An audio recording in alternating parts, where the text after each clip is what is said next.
Claramente, se nós olharmos uma ótica de extremo curto prazo, nós olhamos a competitividade do país que está declinando com muita rapidez. Isso está se refletindo em alguns aspectos, um deles muito debatido, que é a chamada desindustrialização do Brasil, ou seja, nós estamos transferindo a indústria para a China está trazendo produtos aqui já praticamente acabados, e muitas fábricas estão se fechando para se dedicar única e exclusivamente à comercialização e mantendo a sua vitalidade comercializando produtos chineses, uma vez que a competitividade chinesa é muito maior do que a brasileira. Por vários obstáculos, isso tem provocado muitas discussões, e muitas delas já do conhecimento de muitas pessoas que podem estar nos ouvindo agora, mas, sem dúvida nenhuma, no curto prazo, esta é uma grande dificuldade. A outra, evidentemente, é contar com uma possibilidade realmente de investir na inovação, que é um dos capítulos mais importantes do sistema produtivo moderno. Se nós olharmos o perfil básico de um consumidor hoje, nós vemos que a inovação ressalta com uma vontade muito intensa e o consumidor aceita muito rapidamente qualquer novidade, de onde quer que ela seja. Uma terceira é, evidentemente, a dificuldade que se tem de conseguir investimentos de risco no Brasil. Parece que até no Brasil o dinheiro não corre risco, quem corre risco é a empresa, o empregado, o empreendedor, o produto da empresa, e o dinheiro não corre risco. Aliás, eu acredito, embora não seja economista, que essa crise que está ocorrendo agora lá fora, nós sabemos que é uma crise financeira, não atingiu o Brasil, porque no Brasil o dinheiro não corre risco. Portanto, nós não estamos vulneráveis a essa crise financeira, que é uma crise séria. Mas pagamos caro por isso, né? Porque muitas pessoas usam o dinheiro no chamado venture capital, né? Capital aventura, e ganharam um bocado com isso. Mas como o dinheiro aqui no Brasil não corre risco, nós perdemos o compasso do desenvolvimento mundial. Não, eu não quero dizer, eu nunca me senti como líder, na realidade. O que eu sempre procurei fazer na minha vida é inspirar confiança com as pessoas com quem eu trabalhava. Porque, evidentemente, quando nós assumimos, direto ou indiretamente, a liderança de qualquer tipo de tarefa, eu creio que a palavra que emerge com maior importância nesses casos é essa palavra, a confiança.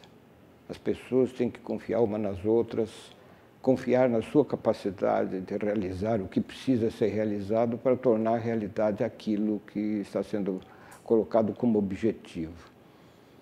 Então, eu diria que eu fui mais isso, quer dizer, uma pessoa que trabalhou ao lado de pessoas extremamente importantes na minha vida, em particular, pessoas competentes realmente, de estimular a confiança deles para caminhar em direção, muitas vezes, ao desconhecido. Recentemente, numa conversa na aeronáutica, em particular, eu tenho reclamado que a aeronáutica não deveria ter feito uma concorrência internacional para comprar novos aviões de combate para a FAB, que esses aviões deveriam ser encomendados no Brasil. O Brasil ganhou uma esteira de competência na área aeronáutica reconhecida hoje no mundo todo, e que esses aviões deviam ser comprados no Brasil. E a pergunta, ou a dúvida que surgiu durante a discussão era exatamente essa falta de confiança, dizendo, mas o Brasil não sabe fazer esses aviões. Uma simples afirmativa, né, sem dar margem de discussão. De modo que eu diria que, se pudermos ligar uma coisa a outra, independente de eu ter sido líder ou não ter sido, eu queria acentuar que a palavra confiança talvez tenha tanta ou mais importância que a palavra liderança.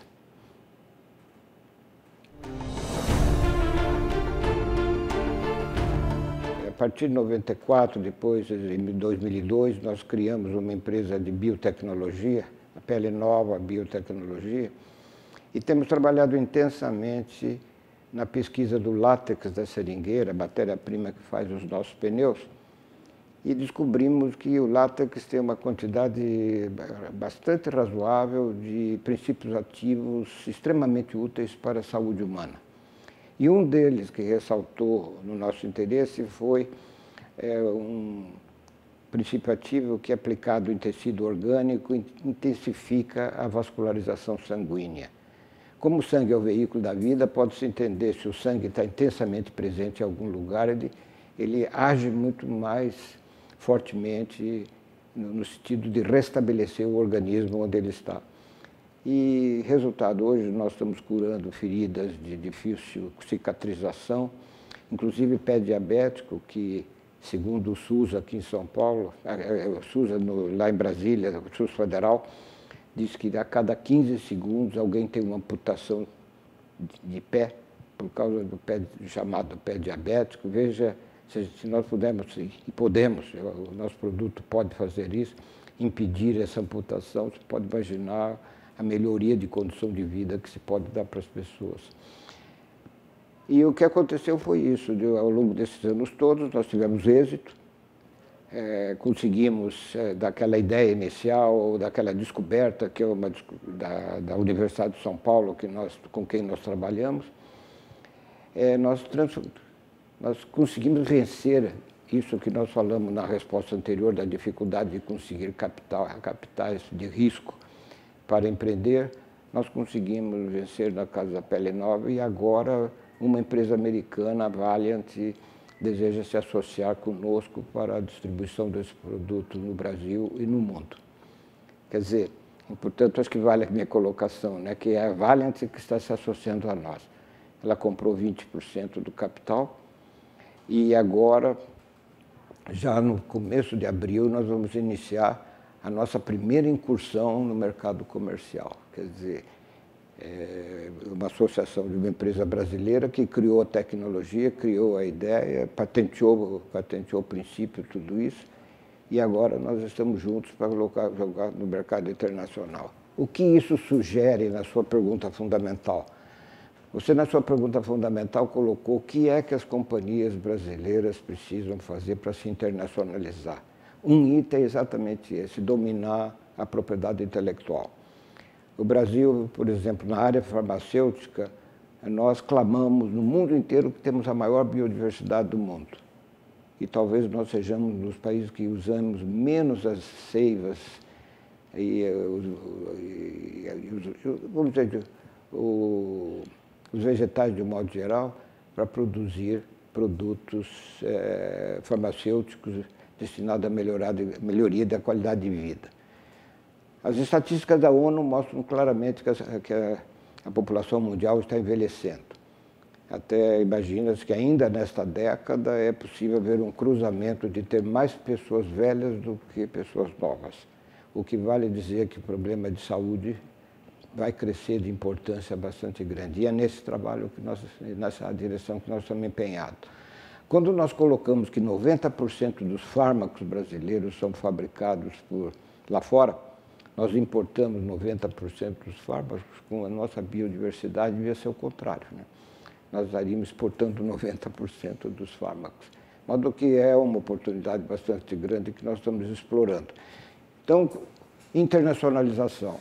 No fundo, nós olhando para o mundo, para o futuro, parece que tudo indica que a predominância no comércio mundial será de multinacionais, produzindo uma série de produtos, empresas multifacetadas, dirigidas para diferentes áreas e com controle centralizado aqui no Brasil ou em outros países, mas são companhias multinacionais. O comércio exterior está crescendo de importância e eu diria que, sem dúvida nenhuma, nós brasileiros temos que colocar nossa estratégia de participarmos mais ativamente do comércio exterior, coisa que não conseguimos até agora, por essas deficiências que nós falamos nas respostas anteriores, que os empresários reclamam bastante, taxas de juros altas, tributação, uma burocracia extremamente pesada, cargos sociais insuportáveis, assim por diante, que afinal são reclamações que procedem.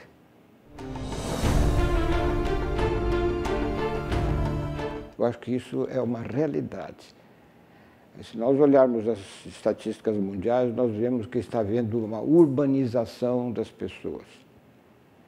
Nós não sabemos dizer hoje se já há mais população nas cidades do que no campo, mas parece que sim. E a afirmativa de muitos especialistas dizem que já está acontecendo isso. Portanto, nós temos que estar preparados para lidar com as populações das cidades. Cidades cada vez maiores. Eu estive agora há um mês no México e há algum tempo eu não tinha informações sobre a cidade do México e estando lá eles me disseram que a cidade do México tem 25 milhões de habitantes. É uma cidade gigantesca. Se vamos olhar agora países emergentes, como é o caso da China e mesmo outros países asiáticos, nós vamos ver que há um fluxo de pessoas para as cidades bastante grande. De modo que, se transformarmos isso num desafio, nós vamos ter que vencer o desafio de ter sucesso na urbanização.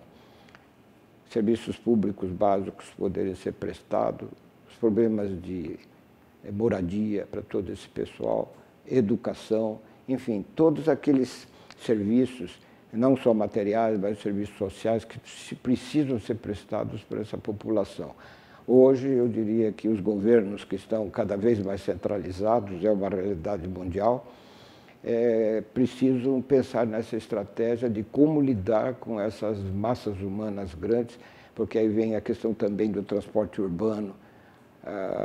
Qualquer um de nós brasileiros que estamos agora conversando sobre esse assunto, se começarmos a nos mentalizar e levando em consideração que só em São Paulo, por exemplo, na cidade de São Paulo, 1 milhão de veículos entram em serviço por ano e a tendência é de crescer, porque a tendência normal hoje é de cada pessoa ter o seu automóvel e se puder ela vai ter mesmo, porque ela vai acabar comprando esse automóvel, de como isso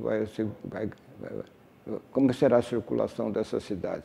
Isso talvez possa até colocar alguns desafios para os arquitetos, de imaginar como serão as cidades do futuro, se vão ter ruas iguais às que nós temos agora, da mão e contramão, se pode estacionar na rua, se não pode.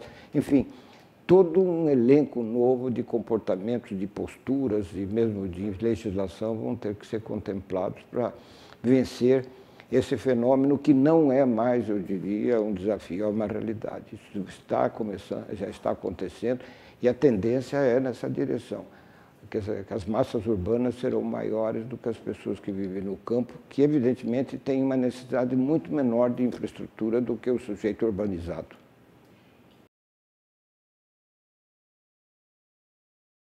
Eu venho numa geração que enfrentou mudanças realmente espetaculares. Eu creio que a nossa geração, entre todas as gerações que nós podemos olhar hoje, enfrentou as maiores mudanças que nós podemos imaginar. E uma delas, de impacto, que todos podem colocar nas suas cabeças, é das comunicações globais. Quer dizer, quem imaginaria que agora, com um simples telefone celular na mão, nós podemos ligar para o Japão e falar instantaneamente? Não vai entender, né? Mas que vai falar, vai. Mas, quer dizer, isso criou coisas completamente diferentes e fez normalmente, a minha geração em particular, voltar mais para o materialismo do que o espiritualismo. Quer dizer, isso é claro, é absolutamente claro. Inclusive, de uma maneira que eu diria foi fantástica, né? Quem diria, vamos supor que nós chegássemos na Terra há alguns milhões ou bilhões de anos atrás e olhasse para a Terra, não poderia imaginar que nós transformaríamos os recursos naturais dessa Terra de uma forma tão fantástica que nós temos hoje, a ponto de eu estar aqui sendo gravado por um produto que saiu da Terra. Quer dizer, veja o que houve de transformação entre um punhado de areia e essa máquina que está nos gravando agora. Quer dizer, isso leva efetivamente a reflexões. Mas aí nós temos que fazer aquela pergunta clássica que devíamos fazer sempre. E depois? O que vem pela frente? Será que virá permanentemente um aperfeiçoamento em cima de tudo isso, sem levar em conta que, afinal, nós somos seres humanos, temos que ter relacionamentos pessoais, conviver com a sociedade, temos que deixar para trás esse câncer da violência que nós estamos enfrentando hoje, ou daquele egoísmo de busca irrefreada pelo dinheiro, pelo tesouramento e coisa dessa natureza, e começar a pensar efetivamente no valor da vida, no privilégio que nós temos de viver e começar a convencer as pessoas que, embora nós não tenhamos alternativas entre o nascimento e a morte, que o que a gente tenha disponível possa ser utilizado muito melhor para fazer com que essas massas humanas, como eu me referi na resposta passada, possam ter, sobretudo, uma qualidade de vida não só simplesmente do lado da saúde, mas também do lado social.